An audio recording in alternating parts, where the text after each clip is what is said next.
بسم الله الرحمن الرحيم. إنك لا تنادي فهبوا يا بني قومي أسودا أعيدوا للدنا أمجاد عصر وفلوا بالحديد لنا القيودا. Hello everyone, this is Colin once again. I'm making this video because I wanted to... The main content of this video is a topic with which I've wanted to discuss for quite some time.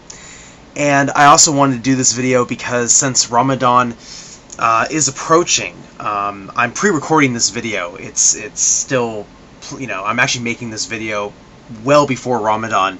But I'm going to upload this right before Ramadan because I figured I would rather do a video, have my most recent video be about Islam, since Ramadan is right around the corner here, as opposed to the last video that someone sees of mine being about Sigmund Freud and all of his really fun, colorful theories. So I figured it'd be a little bit more appropriate if I made a video regarding Islam right before Ramadan starts. I also won't be making or uploading any videos during Ramadan, because I want to be focusing on fasting and not dealing with, internet matters during the holy month of Ramadan. And by the way, I hope everyone's Ramadan, even though I'm pre-recording this ahead of time, I hope everyone's Ramadan goes well.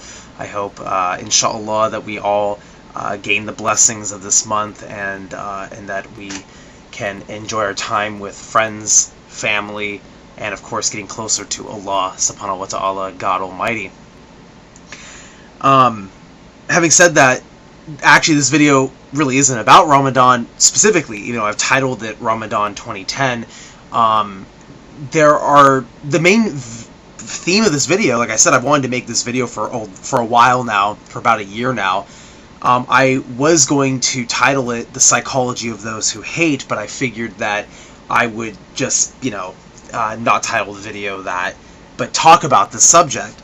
And I debated with myself whether I was going to make a video or write an article on my blog about this, and then I figured that I'd rather verbally talk about this subject because of a lot of the increasing issues that have been happening within the past, month or 2 months with regards to Muslims around the world, Islam, non-Muslims' attitude towards Muslims and Islam and things like this, and also their views of Islam, people who hate Islam and their tactics about criticizing Islam, or what are they using to criticize Islam? Are they even criticizing Islam properly, quote unquote, and things like this? And the reason why I was prompted to make this video is because of the great debate, of course, about the Ground Zero issue, or excuse me, I won't even repeat the fallacy that the people have been calling this mosque, but sorry, it's not even a mosque. It's a Islamic Cultural Center, which is 4 blocks away from Ground Zero. That just happens to have one of the rooms in this place is going to be a place of a mosque, but it's a cultural center. And I favorited a number of videos on this subject, including and also the 9/11 burn the Quran day and all these other things. I mean, I've done favorited a lot of videos with people who have been showing how ridiculous these controversies are. And so people have already commented on it, and I'm not even going to jump into it.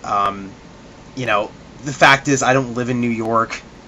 I don't live in New York City, and this is such a complex issue. The people who want the Islamic Cultural Center, the people who don't want the Islamic Cultural Center, that if I'm going to do a video on this, it'll be a separate video on the subject. The reason why I'm even mentioning the Burn the Quran Day on 9/11 that's going to be coming up this September 11th and the Ground Zero issue is not because of the issue specifically, but the comments people have been making about Islam and Muslims because of these two events. And just hearing what people have to say about Islam and people's association with the religion of 1.7 billion people with the actions of a few extremists, and also not just a few extremists that have their own unique brand of ideology which takes them outside of the fold of Islam, but also some of the other issues globally that have happened with Muslim communities and certain Muslim groups and things like this. And just hearing conservatives in interviews, spouting their utter ignorance about Islam, saying that the religion preaches this, this, this, and this, and this. And it's because of them, these people, and also people on YouTube and elsewhere, that have prompted me to make this video that I've wanted to make this video for the past year. The psychology of those who hate. Basically, what's the deal with the people who hate Islam? Where are they coming from? What tactics do they use? I mean, I've spent a lot of my videos here on YouTube refuting critics, refuting haters against Islam. And yeah, okay, so I've refuted their arguments, but the question really now is, what makes these people tick? And being a student of psychology, majoring in psychology, wanting to be a psychologist as an occupation, I feel that this is necessary to ask this question and to analyze it properly. What makes these people hate Islam? And more importantly, how do they hate Islam? In other words, how do they criticize the religion of Islam? And with all the research that I've done, I'm not sure if I can actually answer the first part of the question. Why? Because that is such a variable question that it could be anything. Literally. Why people hate Islam or why people feel the need to criticize Islam could have many different motives, ranging from they just hate Muslims in general because of maybe personal reasons. They may fear of course, the topic of globalization, because we're all mixing together now, and this whole fear of the other, which is not a new subject, because of 9/11, perhaps, which is, again, not anything new. It's the same thing that happened with the Japanese because of Pearl Harbor. And it could just be because, you're a Christian missionary, and Islam's another really big religion, and you want to convert people to Christianity, Muslims specifically, and so how best to get Muslims to leave Islam and come to Christianity, and there, quote a hadith completely out of context and just leave it hanging there, and then people just read and they go, well, damn, Islam's a bloodthirsty freaking religion. Yeah, they can do that. They can make generalized statements like, Islam teaches blank, and then not back it up. They can just say that. And a lot of the people, a lot of the conservative pundits that have been on these interviews because of these recent events have been doing that. They'll just say, oh, well, Islam teaches you to kill all unbelievers. Islam teaches honor killing, suicide bombing. And it's like, yeah, but where? where does it say that? I've heard another pundit recently say something to the effect of, like, well, Islam doesn't allow women to get driver's license. I think that was the reverend who wants to do the International Burn the Quran Day. He's like, well, Islam doesn't allow women to get driver's license. And I'm sitting there looking at this guy going, where in the Quran does it mention women in cars? Women in driver's license? It just mind boggles me how people can just say this stuff matter of fact, as if it was a matter of fact, and then not back it up by any authentic, citations or anything of that sort. But let's bring this back now to my main point, is that, okay, so forgetting the old hat out of context issue, what if someone does quote, wholesale verses of the Quran or a whole hadith, of the Prophet? For example, TX Helaby here on YouTube quoted that hadith, which, by the way, the brother or sister who runs the YouTube channel Islam Responses has already refuted him on this. But it has actually illustrated my point rather well already, which is, he'll quote one hadith. He quoted the hadith from Sahih Muslim where the Prophet said that the Prophet, peace be upon him, said, I've been ordered to fight the people until they say La ilaha illallah, and then only then will their property be, safe from me, etc., etc. And actually, Nabeel Qureshi, in another video that was uploaded by, I believe, either Brother Yahya Snow or Refuting Acts 17 Apologetics, also quoted Nabeel Qureshi saying the same hadith and just leaving it there. And so, of course, we all have to ask the question, well, what's wrong with them doing that? They're just quoting the Prophet Muhammad, peace be upon him. They're just quoting him. I mean, so what? Those are his exact words. So why is that a problem? That should be a damaging thing for Muslims, right? For Islam. I mean, we as Muslims are saying that we are not taught to go around and just, randomly killing people or randomly starting fights with people. So if you read a hadith like that, which is quoted in its entirety, why is that even an issue then? I mean, Nabeel Qureshi, that should be hook, line, and sinker, right? When TX Halabi quotes that hadith, that should be hook, line, and sinker. All of us Muslims should just shut our mouths and just say, got us, red-handed, got us, alright, fair enough, you got us, you know. Well, because it's not as simple as that. See, the thing is that what these critics have in common is they're looking for the simplistic argument. They're looking for, well, I'll just quote the Quran, I'll just quote the hadith, and then I'm done, right? I wash my hands of this, you know, just get the dust off my hands, I'm done, right? Cracked open, and, well, I shouldn't say, they probably don't really even use a published edition of Sahih Bukhari, but, you know, I'll go on USC's online database and look up some hadiths and copy and paste them, and there you go. But the reason why that's not okay, quote-unquote, is because Islam is not just built... Muslim theology, why Muslims believe in... Why we believe what we believe is not just built on quoting the Quran and the Sunnah of the Prophet, or the hadiths of the Prophet Muhammad, peace be upon him. We derive fiqh and aqidah. We derive our religion and our opinions on our religion from religious scholars. From scholars of religion, from the four madhabs, Shafi, Hanafi, Hanbali, and Maliki. We derive, you know, when we follow these madhabs, and even Salafis, you know, Salafis have their own perspective as well, but we all have in common is that we pay attention to what scholars, to what sheikhs of Islam say about any given subject. So what fascinates me is that this is a fact. This is a fact in reality. You go up to the majority of Muslims and you ask them what school of thought do they follow, they'll say, I'm a Hanafi, I'm a Shafi, I'm a Hanbali, I'm a Maliki, I'm a Salafi, or if they're Shia, they're a 12er, or what have you.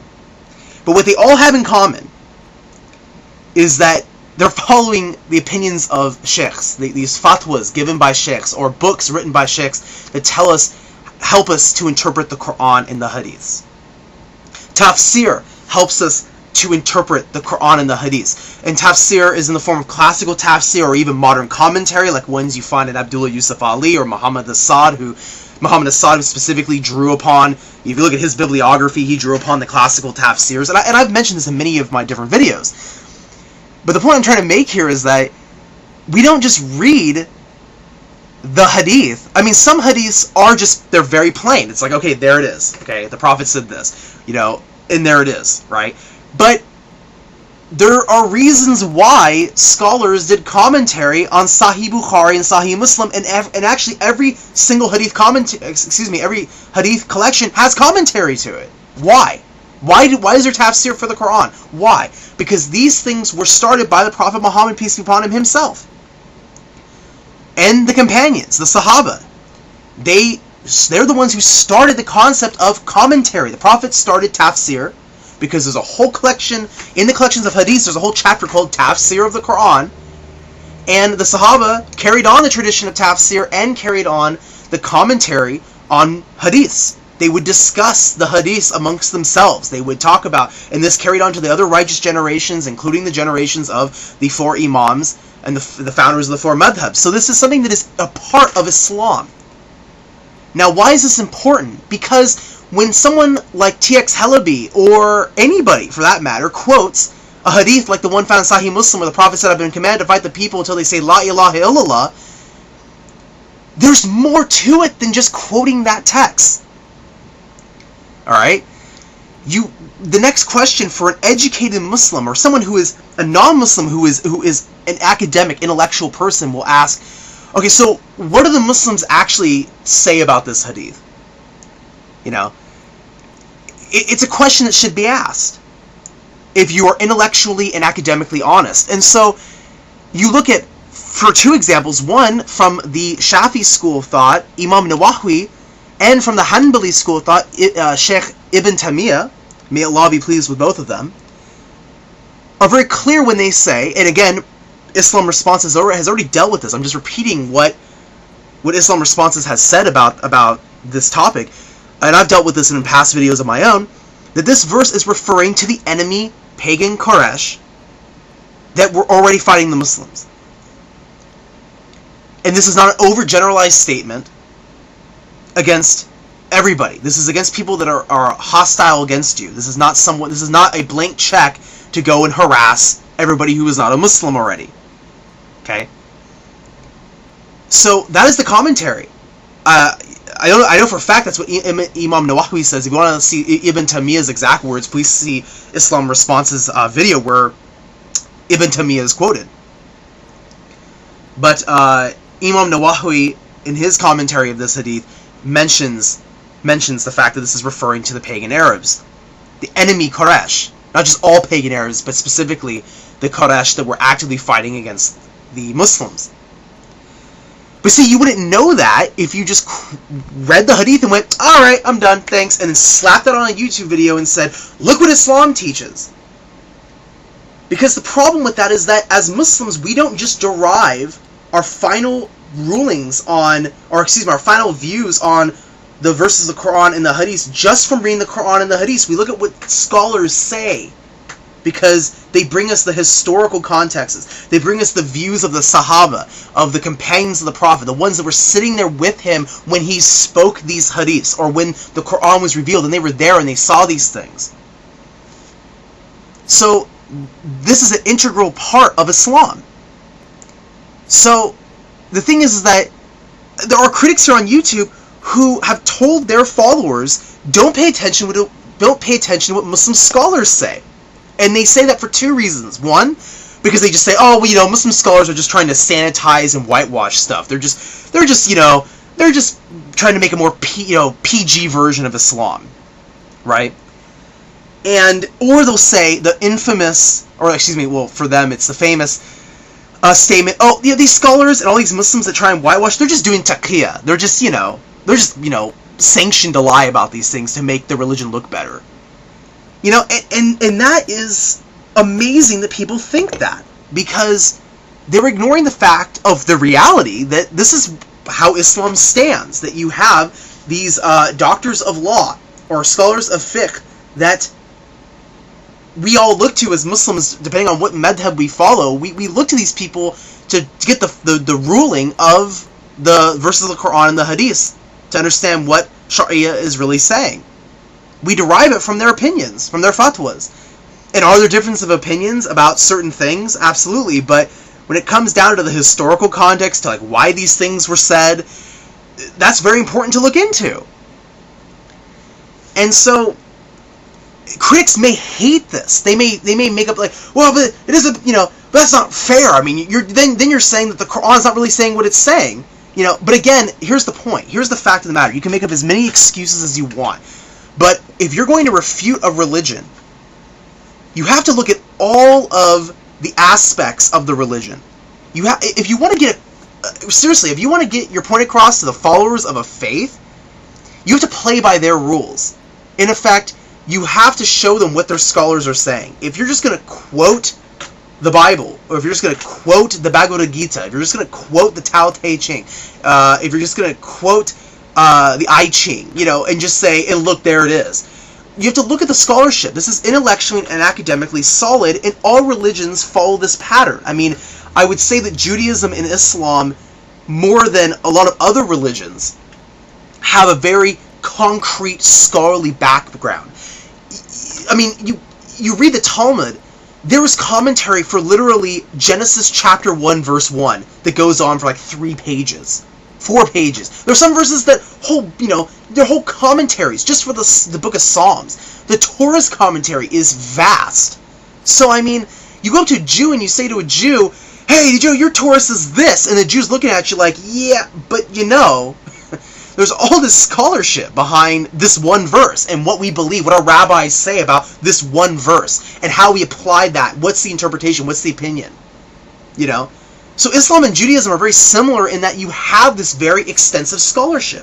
And the same is true for Christianity. I mean, you do have biblical scholars that have commentary, whether they are authoritative for every Christian. That, of course, depends on what denomination, what sect of Christianity we're talking about. But in Islam and Judaism, you have this very, very, from the get-go, this concrete understanding of scholarship that is a huge part of the layman adherer to that faith's understanding of their religion and what their religion teaches. So if you want to talk to Muslims or talk to Jews. You have to talk to us on the platform of where we are, which is, if you're going to quote me a hadith, I'm going to go check and see. I'm personally a Shafi, of the Shafi madhab. I'm going to go see what Imam Shafi said about that hadith, what Imam Nawawi said about that hadith, what Imam Ghazali said about that hadith. You know, I'm going to look at what the scholars of my school of thought, and then I'm going to look at what other schools of thought say about that hadith. That's just the way we roll as Muslims. And if you don't like that, then that's your problem.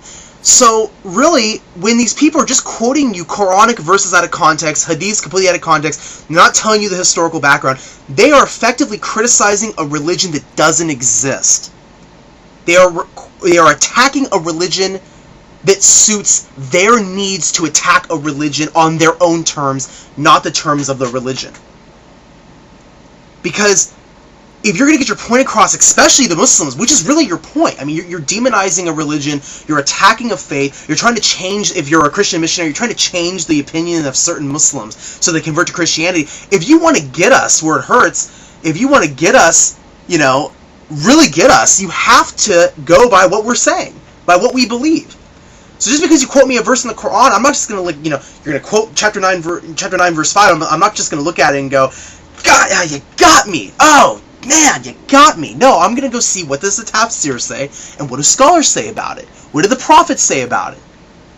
That is what I'm going to do. And when you do that, you find that, you know, you find that what these critics are saying, it just falls completely, it just disintegrates next to the scholarship done by Muslim scholars throughout the centuries, which has been the tradition of Islam since it started. So that's really the issue I see here.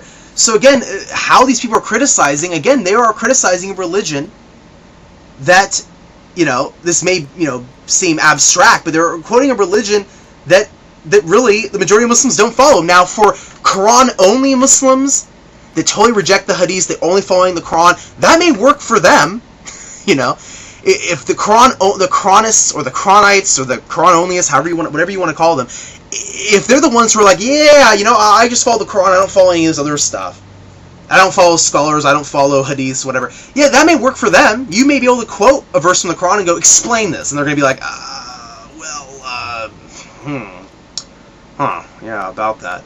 But for the rest of us, Muslims who follow traditional Islam, and following scholars of Islam, that doesn't fly with us. You can't just quote a verse and we're just going to be like, alright. That may work for your ignorant followers who don't know what before this video, did not know any of this. That may work for them. But for us, we're just sitting here going, what the heck are you talking about?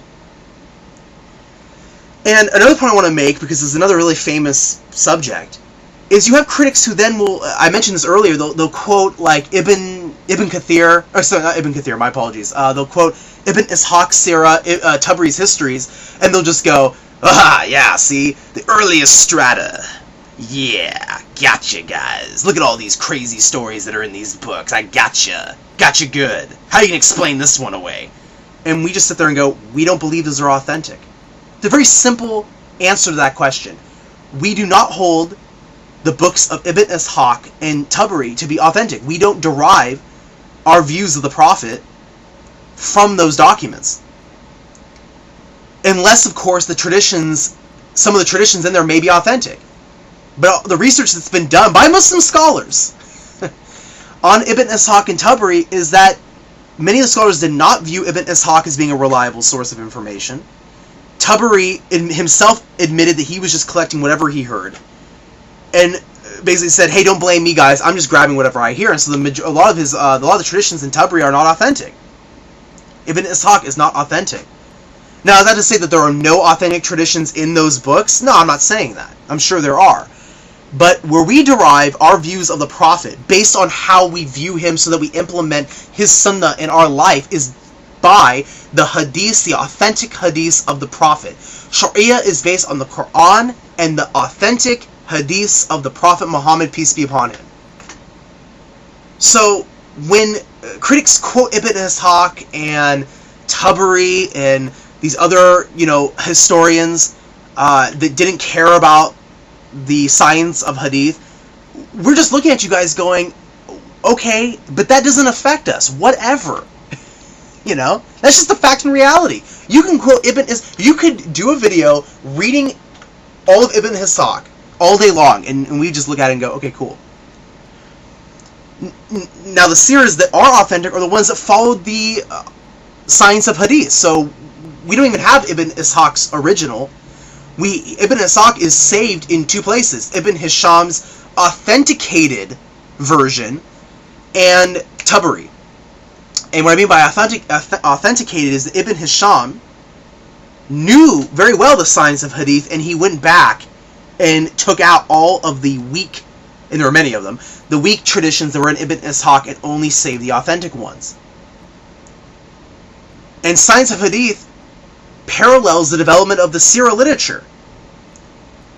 So that's really the point here, is that you can quote me something from Ibn Ishaq, and I'll just look at you and go, okay, fair enough, you know. Now, that same tradition is in Sahih Bukhari or Sahih Muslim, then okay, yeah, sure. But you find that many of the things in the Sirah are admittedly based on, you know, random chains, weak chains. Sometimes Ishaq didn't even give the chain of transmission, the full chain, so we're like left to wonder what is it based on anything. And that's just the fact. Now, for those critics out there that hate that because they feel like I've just like dragged the rug around under their feet, because many critics love to quote Ishaq and Tabari. Ishaq and Tabari, Ishaq and Tabari, Ishaq. They just love doing that because they find these stories and they just go, yeah, got the Muslims right here with this. We're sitting here going, we don't buy that. We don't base our thoughts of the Prophet on these documents. You can do that all you want. If your hatred for Islam is vindicated, if you just love the fact that you found these things, it makes you feel so good that you found these things, then okay, I guess from your perspective, good for you. But if you're trying to convince us as Muslims that our Islam is this evil ideology, this demonic, you know, thing, you gotta step up to the plate here a little better than that, my friends.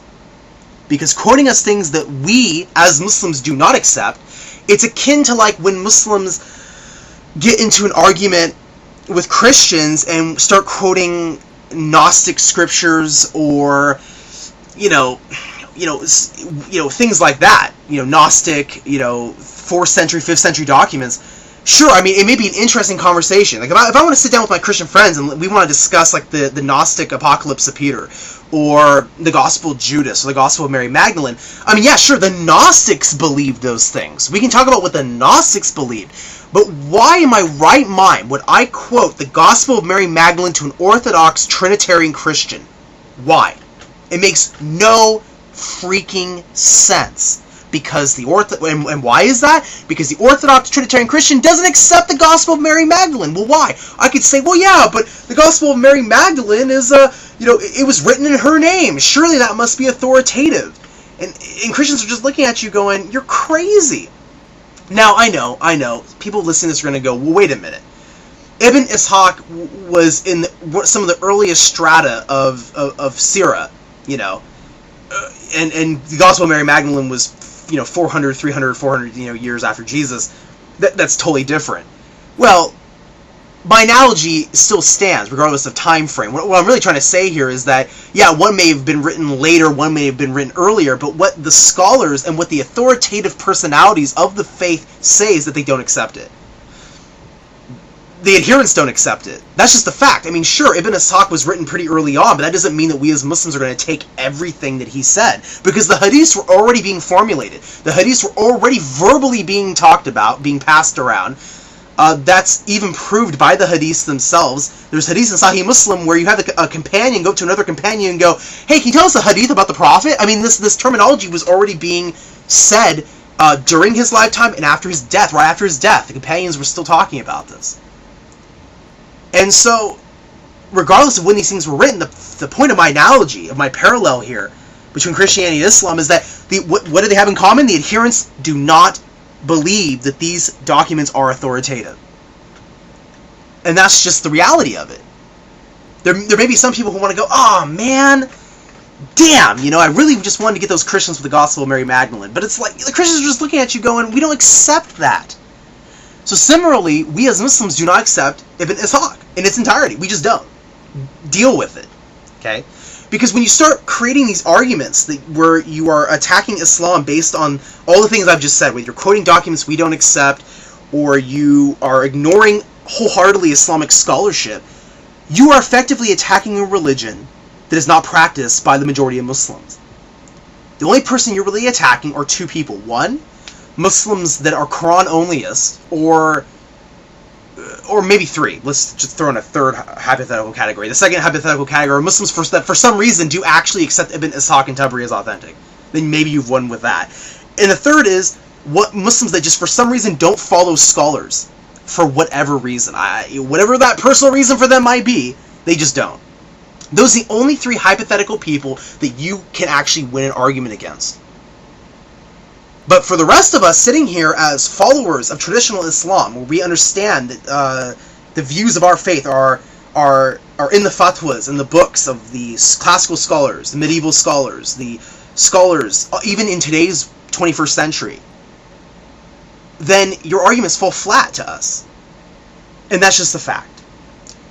So, really, the point of this video essentially is to reflect on our understanding of each other's religions and in each other's viewpoints. You know, we may agree to disagree, but we should try to have some sort of level of academic, intellectual, standards where we understand where we're coming from, where each other are coming from. That way, when we have dialogues, when we have debates, it's on a level where we can say to each other, I understand where you're coming from. I may totally disagree, but at least, we can have this understanding of one another that's not distorted or perverted. And this goes for all religions, even skeptics, across the board. We have so many misconceptions about each other that, and perverted understandings of each other that sometimes it makes dialogue difficult. And so I hope for the month of Ramadan, I hope that we as Muslims can sort of reflect on how we understand Islam. And when we are talking to non-Muslims, not necessarily during the month of Ramadan, I'm not suggesting that, but, before and after, when we are dialoguing with others, to reflect on where they're coming from. And I think that eventually this will make dialogue that much better between peoples of different backgrounds. And effectively will bring us more together as a people of one common species, the human race. So, thank you everyone for watching. I hope that this video can shed some light. I'm sure I'm not the only Muslim here on the internet or even around the world that have had these thoughts about critics. And hopefully this video can help all of us sort of come together in a much greater capacity of mutual respect and academic and intellectual honesty. Thank you everyone for watching. Ramadan Mubarak. Assalamu alaikum rahmatullahi wa barakatuh.